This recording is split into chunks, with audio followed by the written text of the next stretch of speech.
শুভ সন্ধ্যা sir. আমার নাম হার্দিক রাঠোর এবং আমার পেশা ব্যবসা সংক্রান্ত। স্যার, আমার প্রশ্ন হচ্ছে, আমার মক্কা সম্পর্কে ধারণা নেই। যে সবাই বলে যে মক্কা মক্কা দুনিয়ার মধ্যস্থানে। আমি পরিষ্কার নই এই এই ধারণায়। আমি আমার বন্ধুদের জিজ্ঞাসা করি যে আসলে মক্কা মক্কা কি, কিন্তু তারা আমাকে সঠিক উত্তর দিতে পারে না। সুতরাং আমি আপনাকে অনুরোধ করছি যে দয়া করে আমাকে বলুন হিন্দি বা ইংলিশে সত্যিকারে মক্কার অবস্থান কি। আসসালামু আলাইকুম রহমতুল্লাহি ওবারাকাতু। সুপ্রিয় দর্শক মণ্ডলী, আজকের ভিডিওটিতে একজন মানুষ ডক্টর জাকির নায়েককে প্রশ্ন করেছেন যে মক্কা কি, তিনি মক্কা সম্পর্কে জানতে চান। তো ডক্টর জাকির নায়েক মক্কা সম্পর্কে সেই লোকটিকে কি বলেছেন, আজকের ভিডিওটিতে আমরা সেটি দেখে আসবো। ভিডিওটি না টেনে সম্পূর্ণ দেখবেন। তো চলুন আমরা দেরি না করে সেই ভিডিওটি আমরা দেখে আসি। ভাই সাহেবের প্রশ্ন হচ্ছে যে আমি অদ্যাবধি জানতে পারিনি যে মক্কা কি। আমি জানতে পারিনি যে কেন বলে মক্কা পৃথিবীর মধ্যস্থানে বা কেন্দ্রে। আমি এটা জানতে পারিনি যে মক্কা কি বস্তু।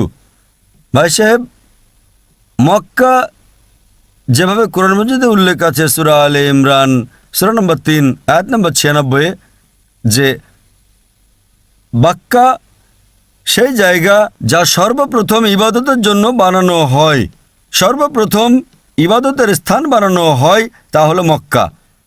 এবং কোরআন মজিদে লেখা আছে সূরা ইসরা সূরা নম্বর 17 আয়াত নম্বর 1 যে তার আশেপাশে নিরাপদ, এবং মক্কাকে বলা হয় দারুল আমান। এবং যেটা মধ্যস্থানের ব্যাপারে, আপনি যখন বিশ্ব মানচিত্র দেখবেন, আপনি স্কুলে পড়েছেন বিশ্ব মানচিত্র যখন খুলবেন তখন দেখবেন উত্তর মেরু উপরে, দক্ষিণ মেরু নিচে, পশ্চিম দিকে আমেরিকা, পূর্ব দিকে আপনি দেখতে পাবেন জাপান, আর সৌদি আরব আছে মাঝখানে, এবং মক্কা যে আছে, মক্কা শহরটা বিন্দু। আপনি দেখবেন উপর এবং নিচ থেকেও মাঝখানে, ডান বাম থেকেও মাঝখানে। তো এই জন্য বিশ্ব মানচিত্র আপনি দেখবেন তো মক্কা হচ্ছে সেন্টার, অর্থাৎ কেন্দ্রে। তাই এটা একটা মানে, কিন্তু বিষয় হচ্ছে এটা নিরাপদ জায়গা, এটা শান্তির স্থান, এবং তা প্রথম ইবাদতের জন্য স্থান বানানো হয়, যা আল্লাহ সুবহানাহু ওয়া তাআলা কোরআন মাজিদে বলেছেন। আমি দেখতে পাই লোক যারা আল্লাহ ভক্ত, তারা র্যালির মধ্যে রাস্তায় আঘাত করে, নিজের শরীরে রক্তাক্ত করে। আসলে তা কি?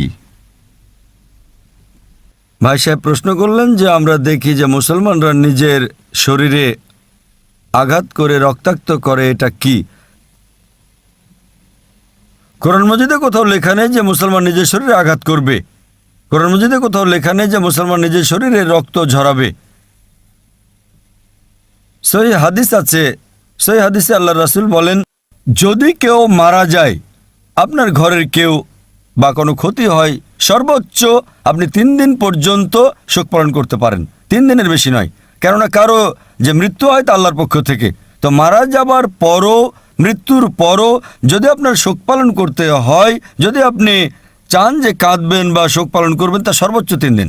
তো এটা কোরআন ও হাদিস অনুযায়ী নয়, এবং যদি কেউ করে থাকে তা কোরআনের বিপরীত করে। আশা করি উত্তরটা পেয়েছেন। আশা করি আপনারা পুরো ভিডিও দেখে বুঝতে পেরেছেন যে মক্কা সম্পর্কে ডক্টর জাকির নায়েক সে লোকটিকে কি বলেছেন। ভিডিওটি ভালো লাগলে অবশ্যই লাইক কমেন্ট শেয়ার করবেন, চ্যানেলটিকে সাবস্ক্রাইব করে রাখবেন। আবার দেখা হবে নেক্সট ভিডিওতে। আসসালামু আলাইকুম ওয়া রাহমাতুল্লাহি ওয়া বারাকাতুহু।